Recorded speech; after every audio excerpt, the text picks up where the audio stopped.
Last episode में हमने देखा था कि डीकन एलेक्स को मारने के लिए वहां आ गया था। साथ ही उसने माँ युआन को भी मॉस्किटोज की मदद से फंसा दिया था। लेकिन अचानक से एलेक्स ने थंडर टेस्ट एक्टिवेट कर दिया था, जिसकी वजह से आसमान से बिजली गिरने लगी थी, जिसमें माँ युआन और उसके साथी मारे गए थे। साथ ही डीकन भी बहुत ज्यादा इंजर्ड हो गया था, जिसके बाद एलेक्स ने उसे खत्म कर दिया था। और फिर एलेक्स का वो टेस्ट स्टार्ट हो गया था, जहां एक के बाद एक आसमान से वेपन आए जा रहे थे। लेकिन एलेक्स एक एक करके उन सबको खत्म करता जा रहा था। लेकिन उसी वक्त आसमान से एक सोल डिस्ट्रॉइंग वेपन बाहर आता है, जिसे देखकर आसपास के लोग कहते हैं कि इसकी मदद से बॉडी की सोल भी डिस्ट्रॉय हो जाती है। इससे एलेक्स कैसे बच पाएगा? अब आगे तो इस एपिसोड की शुरुआत में हम एलेक्स को देखते हैं, जिस पे वो बड़ा सा वेपन हमला कर देता है और उसे वो टच हो जाता है, जिसकी वजह से एलेक्स के शरीर में बहुत बड़े क्रैक्स बन जाते हैं और वो बहुत तेजी से नीचे गिरने लगता है। ये देखकर मोटा लड़का कहता है कि ऐसा कैसे हो सकता है, मेरे मास्टर ने तो प्रिडिक्ट करा था कि एलेक्स को कुछ नहीं होगा और वो यहाँ नहीं मरेगा। पर ये अब क्या हो रहा है? इधर एलेक्स नीचे गिरते हुए अपने मन में बोलता है कि लगता है ब्रेक थ्रू करने के लिए मुझे लाइफ एंड डेथ सिचुएशन में जाना ही पड़ेगा। उसी वक्त एलेक्स फिर से थर्ड इमोर्टल ऑरा एक्टिवेट करने की कोशिश करता है, जो अब की बार एक्टिवेट भी हो जाता है, जिसके बाद तीनों इमोर्टल ऑरा मिलके एलेक्स की बॉडी को हील कर देते हैं। ये देखकर नीचे खड़े सारे कल्टीवेटर्स चौंक जाते हैं। तभी हम देखते हैं कि एलेक्स अब ट्रू रिलीम लेवल के अर्ली स्टेज पर पहुंच गया था।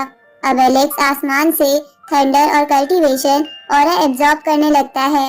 इधर वहां खड़े कल्टीवेटर्स बोलते हैं कि वो वेपन लगने के बाद तो इसे मर जाना चाहिए था, पर इसने तो ब्रेक थ्रू कर लिया। उसी वक्त वो पहले वाला वेपन फिर से नीचे आता है, जिसे देखकर एलेक्स अब की बार अपनी नई टेक्निक की मदद से कई सारे स्ट्रेचर हैंड्स और लावा हैंड्स बना के उस वेपन पर हमला करता है और उसे डिस्ट्रॉय कर देता है। तभी एलेक्स का फिर से ब्रेक थ्रू हो जाता है और अब वो ट्रू रिलीम लेवल के मिडिल स्टेज पर पहुंच गया था। अब एलेक्स सोचता है कि मुझे नहीं लगता कि ये टेस्ट अभी भी खत्म हुआ है।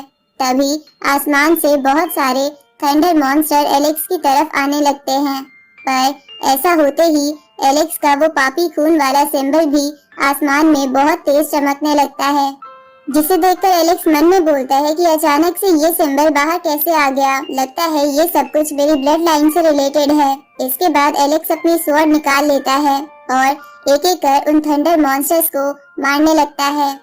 जहाँ जैसे जैसे एलेक्स उन थंडर मॉन्स्टर को मार रहा था, उनके खून से एक अजीब सी इमेज बन रही थी, जिसके अंदर एलेक्स पास्ट का सीन देख रहा था, जिसमें पैलेस और कई सारे वॉरियर्स थे जो आपस में लड़ रहे थे।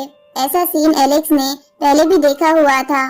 तभी एलेक्स उन विजन्स में एक वॉरियर को भी देखता है, जो बहुत ही ताकतवर था और एक एक कर सबको मारता ही जा रहा था। पर एलेक्स को लग रहा था कि ये सब थंडर मॉन्स्टर उसे कंफ्यूज करने के लिए कर रहे हैं, इसलिए वो उन सबसे कहता है कि इन सबसे मैं कंफ्यूज नहीं होऊंगा और मैं सिर्फ बैटल पर ध्यान दूंगा। अब एलेक्स अपनी वेल टेक्निक में बदलकर उन लोगों को और तेजी से मारने लगता है। जहाँ ऐसा करते हुए वो बोल रहा था कि वो आज जरूर जीतेगा। तभी एलेक्स को उन विजन्स में फिर से वो वॉरियर दिखता है, जो हर सीन में चमक रहा था और कई लोगों को मारता भी दिख रहा था। अब उस वॉरियर को देखने के चक्कर में एलेक्स का ध्यान भटक जाता है, जिसकी वजह से वो सारे थंडर मॉन्स्टर्स मिलके एलेक्स को नीचे गिरा देते हैं और फिर एक साथ उस पे कई सारे वेपन से हमला करते हैं। इसकी वजह से एलेक्स बहुत ज्यादा घायल हो जाता है, पर वो अपने इमोर्टल ऑरा की मदद से उन सबको एक ही बार में खत्म कर देता है। पर घायल होने की वजह से उसकी बॉडी से बहुत खून निकल रहा था। उसी वक्त उस लेक में से उस एंशिएंट लड़की की बॉडी बाहर आ जाती है, जिसकी बॉडी एलेक्स ने लेक में देखी थी, जिसे देखकर एलेक्स कहता है कि ये लड़की तो मर गई थी, तो अचानक से ये वापस कैसे जिंदा हो गई? क्या मेरे थर्ड इमोर्टल ऑरा ने इसके माइंड को एक्टिवेट कर दिया है? तभी वो लड़की एलेक्स के घाव को हील कर देती है और गायब हो जाती है।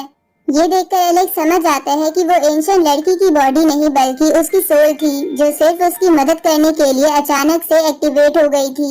उसी वक्त आसमान से आकाशवाणी होती है कि ये 9 हेवन टेस्ट का फर्स्ट लेवल था, जिसपे एलेक्स ने क्लियर कर लिया है। ये सुन के एलेक्स बोलता है कि ये 9 हेवन टेस्ट के बारे में मैंने सुना है। इसमें टोटल 9 स्टेजेस हैं, जिसमें अभी सिर्फ पहला ही स्टेज क्लियर हुआ है और 8 अब भी बाकी है। पर एलेक्स बोलता है कि जब तक मेरे पास 3 इमोर्टल ऑराज है, मैं आराम से इन टेस्ट को पास कर लूंगा। और होता भी ऐसा ही है। एलेक्स धीरे धीरे करके लेवल 2, लेवल 3 और लेवल 4 भी क्लियर कर लेता है, जहां लेवल 5 पर उसके सामने एक गॉड पगोड़ा आता है जो उसे ट्रैप करने की कोशिश करता है, लेकिन एलेक्स उसे भी डिस्ट्रॉय कर देता है। तो लेवल 8 पर उसके सामने एक बहुत ही बड़ी बेल आ जाती है जो उसके माइंड को डिस्ट्रॉय करने के लिए काफी थी। लेकिन एलेक्स ने ऐसी बेल पहले भी देख रखी थी और उसे पता था कि इसे कैसे डिस्ट्रॉय करना है, इसलिए वो जल्दी से अपनी वेल टेक्निक में बदलकर उस बेल को डिस्ट्रॉय कर देता है, जिसकी वजह से उसने 9 हेवन का लेवल 8 भी क्लियर कर लिया था। पर 9 स्टेज एक्टिवेट ही नहीं हो रहा था, जिसे देखकर एलेक्स बोलता है कि क्या 9 स्टेज एक्टिवेट होने में समय लगेगा या फिर वो एक्टिवेट ही नहीं होगा। अब एलेक्स अपनी सोल को बाहर निकाल के डार्क प्रिजन के अंदर चला जाता है, क्योंकि पिछली बार जब वो ब्रेक थ्रू कर रहा था तो अचानक से उसकी सोल डार्क प्रिजन में चली गई थी। इसलिए एलेक्स को लग रहा था कि हो सकता है कि वो डार्क प्रिजन में जाके इस चीज का पता लगा सके कि क्यों 9 स्टेज एक्टिवेट नहीं हुआ है। अब डार्क प्रिजन में पहुंचते ही उसे वहां का एनवायरनमेंट कैद करने की कोशिश करता है, जिसे देखकर एलेक्स बोलता है कि मैं एक बार यहाँ से बाहर निकल चुका हूँ, तो मुझे यहाँ से दोबारा बाहर निकलने में बिल्कुल प्रॉब्लम नहीं होगी। तभी अचानक से वहां का एनवायरनमेंट एलेक्स को कैद करने में कामयाब हो जाता है, जिसे देखकर एलेक्स बोलता है कि पिछली बार मुझे इस प्रिजन से निकलने के लिए अपनी पूरी एनर्जी की जरूरत पड़ी थी, लेकिन अब की बार ऐसा नहीं होगा।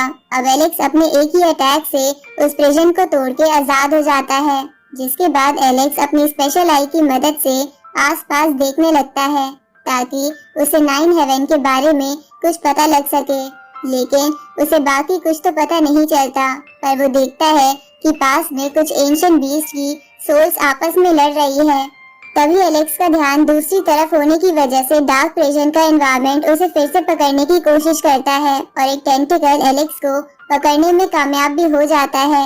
लेकिन एलेक्स अपनी स्वॉर्ड की मदद से उस टेंटिकल को काट के आजाद हो जाता है। उसी वक्त एक व्हाइट टाइगर की सोल उसके सामने आ जाती है, लेकिन एलेक्स उसे जान से मार देता है। तभी जो बीस्ट दूर लड़ रहे थे वो लड़ते लड़ते उसके पास आ जाते हैं, क्योंकि वो सारे बीस्ट एक अजीब से बीस्ट से भाग रहे थे जो सभी बीस्ट की सोल्स को एक एक कर मार दे रहा था। तो उस बीस्ट को देखकर एलेक्स बोलता है कि ये बीस्ट इतना अजीब कैसे है, इसके एक्शन बहुत ही ज्यादा अनप्रेडिक्टेबल है। ऐसा बीस्ट मैंने आज तक नहीं देखा है जो सभी बीस्ट को तेजी से एक बार में मार सके। उसी वक्त वो बीस्ट एक और बीस्ट को मार देता है, जिसकी वजह से अचानक से उसकी बॉडी में हलचल होने लगती है और उसकी बॉडी मॉडिफाई होने लगती है। तो ये सब देखकर एलेक्स उस बीस्ट को अपनी स्पेशल आई की मदद से देखता है और उसे पता चलता है कि ये कोई बीस्ट नहीं बल्कि एक मॉन्स्टर है, जो कि बाकी बीस्ट की सोल्स को एब्जॉर्ब करके अपनी नई बॉडी बना रहा है। अब वो बीस्ट एलेक्स को वहाँ देख लेता है और उसे पकड़ने के लिए आगे बढ़ता है। इधर बाहर आसपास के कल्टीवेटर्स जब देखते हैं कि एलेक्स की बस बॉडी वहाँ पर है और उसकी सोल वहाँ पर नहीं है, तो वो लोग समझ जाते हैं कि एलेक्स अब उन्हें कुछ नहीं कर पाएगा। इसलिए ये सही वक्त है एलेक्स की बॉडी को कैप्चर करने का।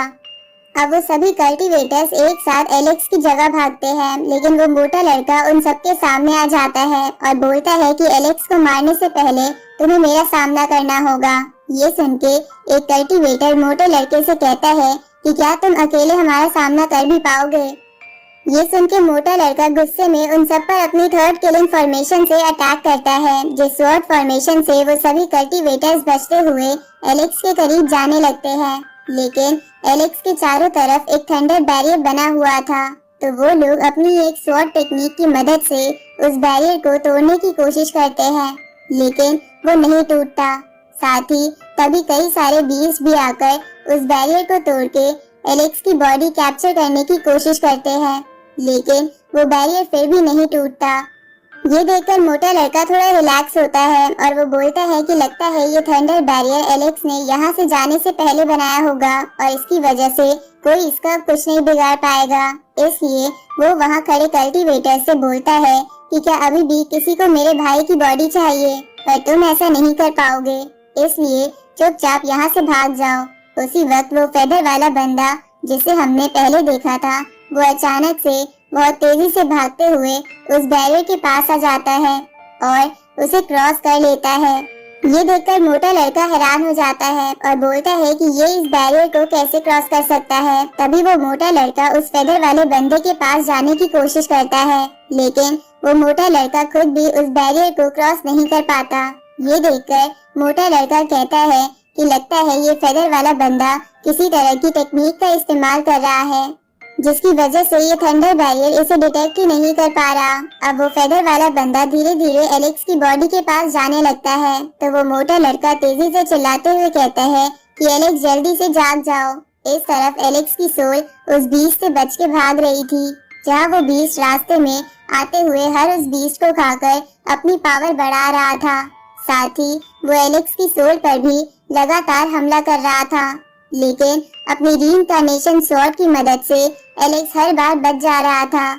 लेकिन वो समझ गया था कि अगर ऐसा ही चलता रहा तो वो ज्यादा देर नहीं बच पाएगा, क्योंकि ये बीस्ट धीरे धीरे और भी स्ट्रॉन्ग बनता जा रहा है। इसलिए एलेक्स अपनी स्पेशल आई की मदद से आसपास देखता है और उसे बहुत सारे प्रिजन दिखते हैं जिसमें कई सारे वॉरियर्स कैद थे और वहाँ उसे एक अजीब सा ब्लैक ऑरा भी दिखता है, जिसे देखकर एलेक्स बोलता है कि इस मॉन्स्टर से लड़ने से तो बढ़िया है कि मैं इस मॉन्स्टर को किसी और ट्रबल में डाल दूं। इसलिए एलेक्स उस मॉन्स्टर को उन्हीं प्रिजन की तरफ ले जाने लगता है और इसी के साथ इस एपिसोड की एंडिंग में हम देखते हैं कि जल्दी ही एलेक्स का रूप चेंज होने वाला है।